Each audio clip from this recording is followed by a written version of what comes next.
Every pet has a specific care requirement. Some of them are easy and some of them are hard. But if you want the easiest pet reptile, it doesn't get easier than these 5.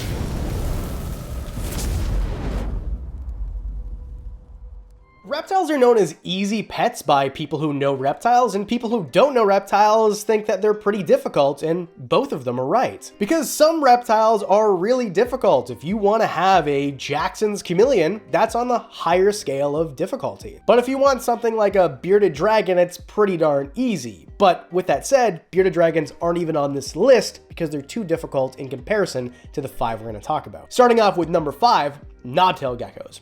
Knobtail geckos are so unbelievably underrated. There's so many of them. Well, there's a few of them anyway. My favorite are the Levi's or Levies, however you want to pronounce it. That's the one that I have here. This is Charmander. They're tiny little geckos from Australia, and they have this hilarious look about them where they almost look like a toad. Their eyes are big, and they have these tiny little heads in proportion, but the color is amazing. Some of them are orange, some of them are more red, some of them are more of like a sandy type color. We've got some really cool breeders here, and in fact, by the time this video comes out, I might have more than just one of these, because I think that if you're looking for something that your friends definitely don't have, but is super easy, it's gotta be a knobtail. They're tiny, so they don't need a huge enclosure. You can keep them on a loose substrate that is sand-based. Not totally sand, but sand-based. If you want a naturalistic setup, you can do that. If you want to put them inside of a drawer or tub system, like a rack, you can do that too. Although I highly recommend giving them UVB, even though they'll probably never see it because they're not really out during the day. And that's because they're predominantly nocturnal. So they're gonna be hunting their insects, which is what their ideal prey items are because they're insectivores, at night. So if you want an animal that you're gonna see during the day, I wouldn't recommend these guys. I'd recommend a different type of gecko that is out during the daytime but has very similar requirements, and that is a Stenodactylus. I'll keep this short because I've talked about them so many times, but Stenodactylus, if you get them captive bred, which is the hard part, if you buy them wild caught, it's touchy, but if you get them captive bred, they are so hardy, so easy to keep.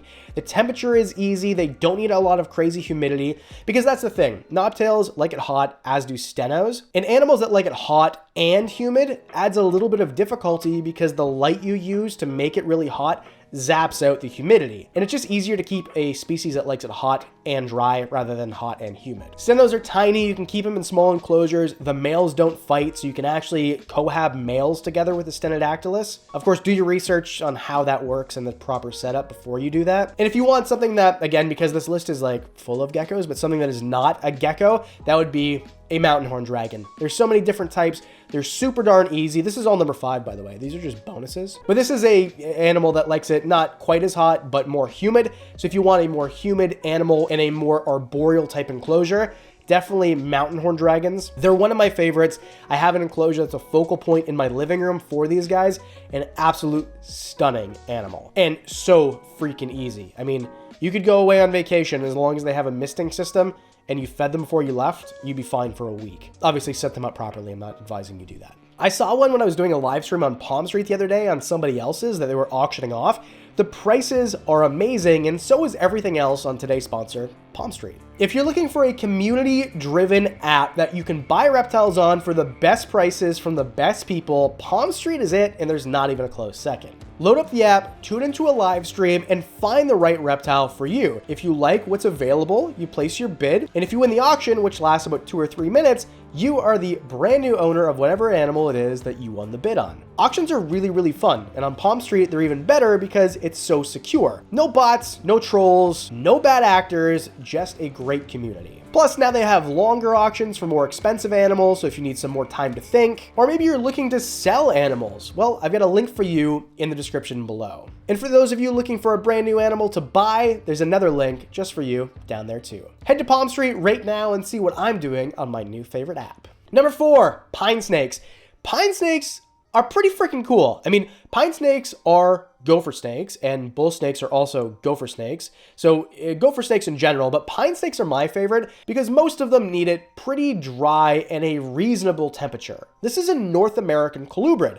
So these are animals that you'd see in the southwest of the United States. You find them in Mexico. You find gopher snakes all the way up into Canada on the western side of the country. So they are really not that difficult, and they don't need specific temperatures in the same way that something like, I don't know, a Jackson's chameleon does. I use the example because Jackson chameleons are cool, but the only reason I don't have one is because if they don't get a night drop into the 60s, they'll just eventually die, and I don't live in a place where I can do that during the summer. Where with pine snakes, they're like, I'm gonna compare them to humans. If I were to put 10 people in a room that was 75 degrees, half of them would guess it was, 75, and then some would say it was 78, some of them would say it was 80, some of them would say it was 72. We don't really need a specific temperature to feel comfortable, and we don't really know what that temperature is. And pine snakes are very much like that. So always shoot for their ideal from the care guide that you read and the research that you do. But if, let's say, like the cool side is the mid 70s and yours is like 69 degrees, you're gonna be totally fine. If it says the hot side needs to be, 85 degrees and yours is 80 degrees for part of the day and then 90 degrees, like, you're fine. These guys are almost bulletproof. They eat every time. They're beautiful animals. They don't get too big, so they don't need a huge enclosure. Pine snakes are underrated, and I'm so glad that I have mine. Number 3. African fat-tailed geckos. Now, I did a whole video last week about African fat-tailed geckos, which you can watch right here. Or is it here? Where is it? So I won't go long on them, but they're easier in my opinion than leopard geckos for one reason. If you want an animal that doesn't like it too hot, but generally hot, and most people live in a place where it's easier to keep humidity than get rid of humidity, then African fat tails are just a little bit easier than leopard geckos because they like it a little bit more humid. I mean, this is to me, of course. If you live in Arizona, then leopard geckos all day long. If you live in, Niagara Falls or Florida, then probably get yourself an African fat tail instead. The care requirements are easy, they're small, lots of morphs, and feeding them is easy too. They're insectivores. I do hear the frog.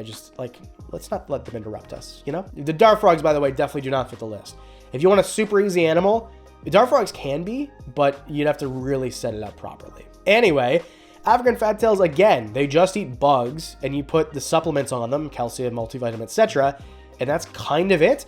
They'll poop in the same place. They're potty trained like leopard geckos are. Give them a humid hide. Wham, bam, Bob's your uncle, Fran's your aunt. You got yourself a happy African fat-tailed gecko. But as a bonus for number 3, a snake version of this, I would say spotted python. Again, I've talked about them a lot. I've done full episodes.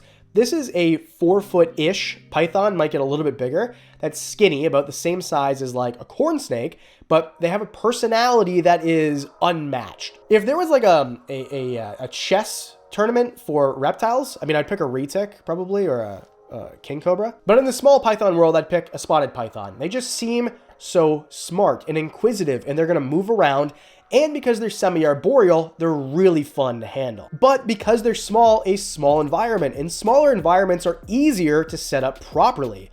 If you want to set up a giant 1,500 gallon enclosure, let me tell you, or the 300 gallons are done back there too. That was last week's video. By all means, you can, but a smaller enclosure is just so much easier. And these guys give them something a little bit of height, a little bit of width, something like, a 4 foot by 2 foot is fine, or a 4 foot by 4 foot if you really want to see them stretch out and use their arboreal tendencies. They're not known to really bite. They're pretty undefensive, let's say, or not very defensive, if I speak English correctly. They eat every time, and there's not a bunch of morphs to choose from, so you just get a spotted python, and you don't have to sit there all day figuring out which kind you like. Number 2, mourning geckos.